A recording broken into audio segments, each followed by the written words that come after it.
E aí, moçada do segundo ano, beleza? Então, eu tô com um probleminha de internet aqui em casa, por isso que eu tô demorando a colocar o vídeo, mas ele entra hoje, viu? Preocupa não, porque vai. Vamos começar agora o nosso vídeo 3, questão de 9 a 12. Professora, por que você tá falando assim? Porque quando começou a quarentena, ó, coloquei aparelho, viu? Não dá pra ver, né? Eu não usei o meu aparelho móvel, então meus dentes, né, andaram passeando fora de onde eles deviam aqui e agora o aparelho tem que encaixar de novo, né? Então vamos lá? Nós vamos falar sobre o mundo pós-Guerra Fria, beleza? Então vamos lá, vamos ver o que tem. Primeiro, né, o mundo pós-Guerra Fria, lembrando que nós tivemos a Primeira Guerra Mundial, a Segunda Guerra Mundial. Pós-Segunda Guerra Mundial, nós tivemos a Guerra Fria. Então, nós vamos falar do mundo pós-Guerra Fria, tá? Capitalismo na Guerra Fria. Como é chamada a terceira fase do capitalismo? O capitalismo financeiro. Por quê? Nós tivemos o capitalismo das grandes navegações, né? Que foi aquele. Depois nós tivemos o industrial. Então nós temos o financeiro. E aí, quando eu coloco financeiro, aí tem aí juros, né? Tem mercado. Aí tem a pessoa que comanda dizendo, ó, agora é com vocês. Só que o que maior? O juros está pisando em todo mundo. Olha o povo aí, ó. Tá vendo? Debaixo do. O mercado tá debaixo do juro, o povo tá debaixo do juro, né? Os juros é um monstro. Então, nós estamos nesse capitalismo financeiro com toda a era da informática para gente fazer o que quiser, para gente, como é que eu vou falar para vocês? Ter acesso a tudo a qualquer hora e a qualquer coisa, tá? Nós vamos falar disso aqui também. Que papel os Estados Unidos assumiram após a Guerra Fria? De grande potência mundial. Por quê? Porque na Guerra Fria nós tínhamos um mundo bipolar, certo? Nós tínhamos os Estados Unidos que representavam os países capitalistas e a URSS, que é a União das Repúblicas Socialistas Soviéticas, representando o socialismo. Então, nesse quase meio século de Guerra Fria, que foi uma guerra indireta. Por que indireta? Porque não teve tiro nenhum, não teve tanque nenhum nas ruas, não teve míssil. Não é que não fizessem. Foi a época que mais fabricou armamentos bélicos no mundo, tá? Só que não foi usado. Porque é tipo assim, é como se tivesse uma rixa. Olha, se eu passar na rua e você mexer comigo, aí você segura. Então foi isso. Então nenhum dos lados mexeu. Mas essa tensão mundial, ela ficou no ar por quase 50 anos. Então, terminado a Guerra Fria, os Estados Unidos tiveram vantagem, né? E tanto é que nós temos aí hoje pouquíssimos países que são socialistas e o resto do planeta é capitalista, porque os Estados Unidos representaram, né, os países capitalistas, ok? Podemos chamar a nova ordem mundial de ordem multipolar. Por que não bipolar mais, Vera? Olha, porque bipolar, porque um polo era socialista, o outro capitalista. Quando isso se desfez, pós quase meio século, hoje nós temos os países que são mais ricos economicamente falando, os países que têm mais poder, os países que têm mais armamento bélico, os países que têm mais, que é o poderio militar, né? Os países que têm mais influência, os países que têm mais territórios no mundo inteiro. Então são vários, só que o que manda agora é a tecnologia e a economia. E muitos países têm esse poder. Então, por isso que ele é multipolar, porque não é só dois países que fazem isso agora são muitos países que são ricos, que detêm a tecnologia, a robótica, né? E tudo. Então, por isso que o mundo hoje, essa nova ordem mundial é chamada de multipolar, beleza? Quais são as duas prioridades do capitalismo? É o lucro e a propriedade privada. Por quê, professor? O lucro e a propriedade privada? Porque o capitalismo visa lucro. Digamos que eu comprei um boné. Aí eu paguei, sei lá, 15 reais no boné, 30 reais no boné. Aí a pessoa fala, nossa, professora, que boné lindo. Ah, não, arruma ele pra mim. Eu falo, arruma, te dá, não te dou não, mas eu vendo. Eu vou te passar por um precinho, mesmo preço que eu paguei. Aí eu paguei 30, eu falo, ó, paguei 70 conto no boné. Aí você vai falar, nossa, professora, mas vai, aí você está ganhando demais. Exatamente, o capitalismo é isso. Ninguém faz negócio no capitalismo para perder dinheiro. O capitalismo é para você ter lucro, certo? Então, o capitalismo visa o lucro, né? E a propriedade privada. O que é propriedade privada? Você tem dinheiro, você vai lá e compra um hospital. O hospital é seu. Aí as pessoas que vão utilizar vão pagar caríssimo por aquilo ali. Por isso que as pessoas que têm indústrias, hospitais, bancos, empresas, elas são ricas e vão ficando cada vez mais ricas, porque o capitalismo é isso. Quem é rico fica cada vez mais rico, quem é pobre fica cada vez mais pobre. Por quê? Porque os ricos, eles vão sugar cada vez mais aqueles que não têm. Isso é o capitalismo. É lógico que essa desigualdade, que muitos autores chamam de discrepância, ela existe e tem essa discrepância. Aumenta a desigualdade social, aumenta a miséria, aumenta a segregação racial, que são as cidades, a separação do serviço dentro das cidades. Por exemplo, um condomínio é rico, então lá passa mais policiamento do que um lugar que é mais pobre, do que um lugar que é mais longe, que é muito longe, é extremamente na periferia daquele lugar. Ao passo que, quando eu falo periferia, não significa pobreza.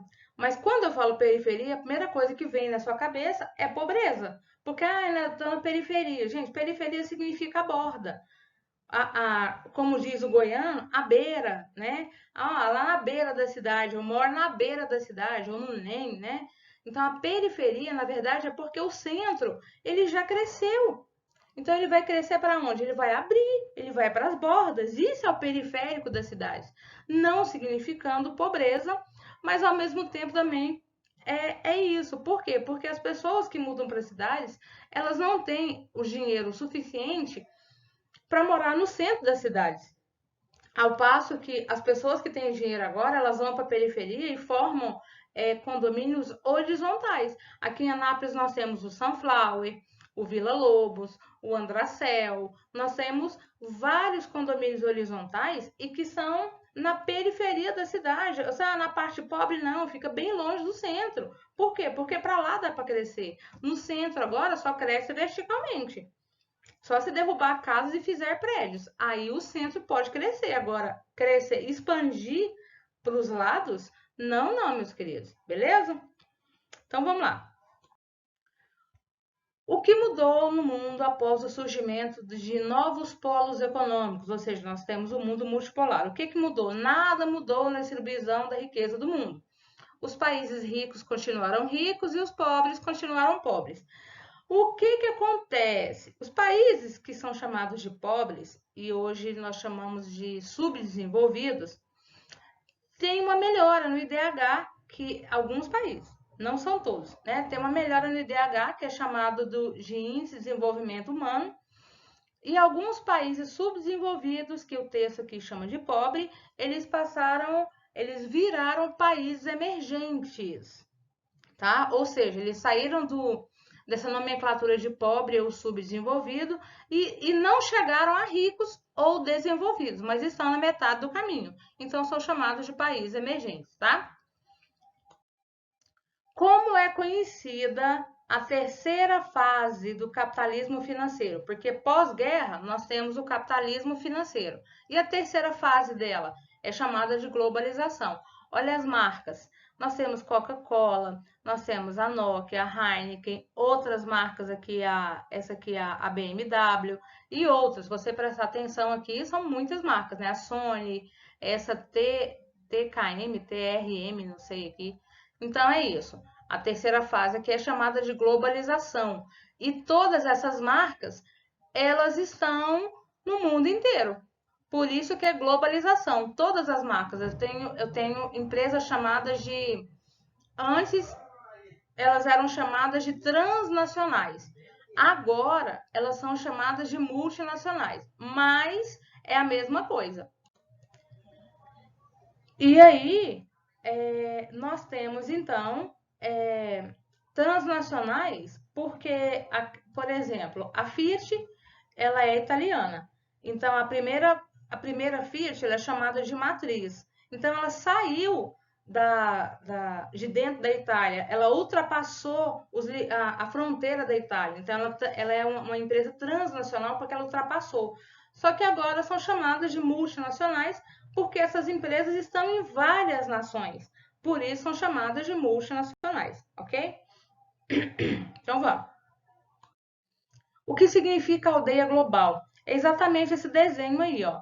O mundo e esses caminhos, né? Como seria numa aldeia é assim mesmo, tem o centro e cada utensílio desse aqui seria uma oca. Então tudo leva ao mesmo lugar, né? Então a integração de economias, culturas, línguas, produção e consumo através das informações. Transporte, internet, e tudo, tá? Como é que eu vou falar? O transporte aqui é de mercadorias, de pessoas, tá? De todo mundo. Esse desenho ficou perfeito, beleza? O que podemos citar como negativo no processo de globalização? Dentre todos, né? Destacam-se as questões ambientais, o aumento da pobreza, as crises econômicas, os direitos humanos, o tráfico de drogas e pessoas e as ações terroristas. Então, por causa da globalização, porque nós vivemos um mundo capitalista, porque as nações socialistas elas são muito poucas, irrisórias praticamente, ou seja, tão pouco que a gente não chega nem a contar. Nós temos o capitalismo visa lucro, então ele não interessa sobre o meio ambiente, sobre quem está mais pobre, o que ele quer é lucro, e para isso ele sacrifica tudo isso. Aí aqui nós temos indústrias poluindo, e aqui nessa charge diz é uma sorte que a globalização nos livre da miséria. E aí a pessoa está pobre, né, todo escanchelado, preso, olha a roupa de presidiário dele, preso à globalização, ó. Olha aí a corrente, né? Esse desenho também foi legal. Como ficou classificado o mundo pós-Guerra Fria? Países desenvolvidos e subdesenvolvidos. E aí nós temos aquela divisão do norte e do sul. Essa divisão aqui não é geográfica, ela é uma divisão econômica, tá? Os países que estão em branco são os países desenvolvidos. Os países que estão em rosa ou vermelho são os subdesenvolvidos. Só que o Brasil e outros países, eles saíram dessa nomenclatura de subdesenvolvido porque agora são países emergentes, né? Que é onde forma o bloco dos BRICS, que é Brasil, Rússia, Índia, China e África do Sul. Então, esses são países emergentes. Então, eles saem dessa nomenclatura, mas praticamente esse aqui é o desenho, beleza? Quais são os países que ainda resistem como socialistas? Cuba, Coreia do Norte e Vietnã. Só uma observação. Cuba, quando Barack Obama estava no poder nos Estados Unidos, Raul Castro, irmãos de Fidel Castro, no poder em Cuba, porque Raul Castro continua no poder ainda. Em 2015, teve uma reunião que só participa os países do continente americano, chamado Cúpula das Américas. E em 2015 foi a 7ª. Até então, Cuba não tinha participado de nenhuma.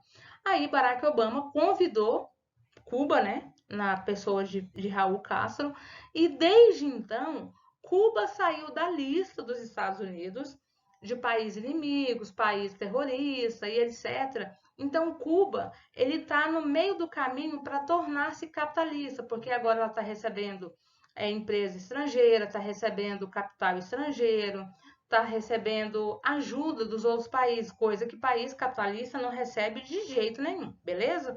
Então, nós temos aí Cuba na metade do caminho, porque demora um pouco essa transição, né, de socialista para capitalista. Então, ficamos aí com a Coreia do Norte e o Vietnã, beleza? Os vizinhos aqui tá tocando no 12, ó. Uhul! Porque a África não desperta interesse em empresas transnacionais. E a África não é um país. A África é um continente com mais de 50 países. Se eu não me engano, não sei se é 50 ou 52, algo assim. Porque está à margem da economia global. Seus países sofrem com conflitos tribais, fome, seca e AIDS. No mundo inteiro, os países africanos são os que têm o maior índice de pessoas aidéticas ou soropositivas. Quais são as vantagens da globalização? A revolução dos meios de transporte e da comunicação. Você pode ver que os pontos negativos da globalização são maiores. Mas a revolução dos meios de transporte, nossa senhora, se tiver dinheiro e você falar, eu vou para tal lugar de tal parte do mundo, você vai, você chega rápido, né? São algumas horas de voo, coisa que demoraria anos se você não tivesse avião, ou talvez nem você conseguisse, né? Então, nascemos aí. E as comunicações, igual eu falei para vocês têm acesso a tudo em qualquer hora.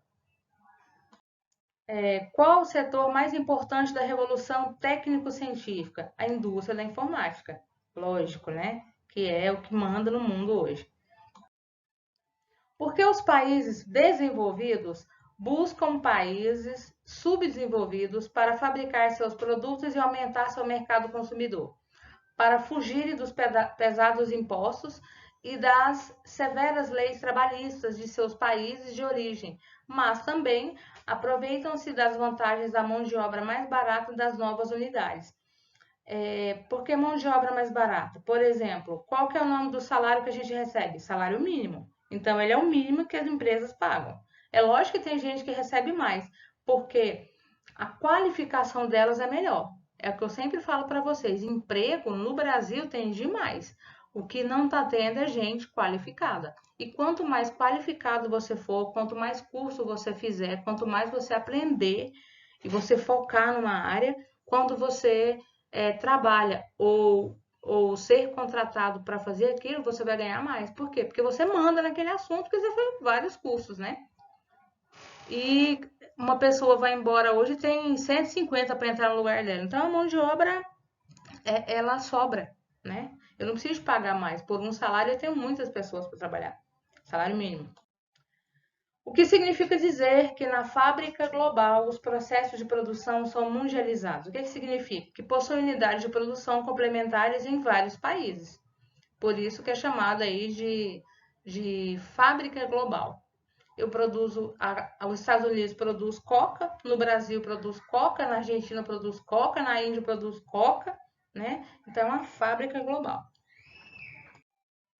Quais são os tipos de desemprego causados pelas modernas formas de administração? Eu tenho o desemprego conjuntural, o desemprego estrutural e o desemprego tecnológico. Então, para vocês que são do segundo, dá uma entrada na internet e estuda esses 3 tipos de desemprego: conjuntural, estrutural e tecnológico.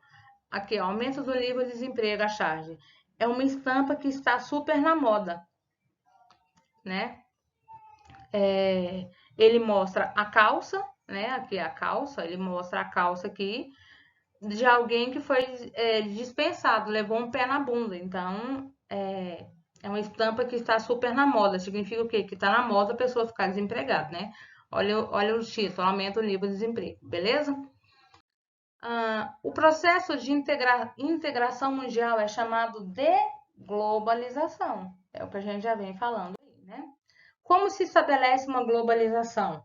Através de uma globalização cultural. E por que é importante para uma empresa? Para a divulgação do padrão de vida e consumo que deve ser seguido para alcançar a felicidade.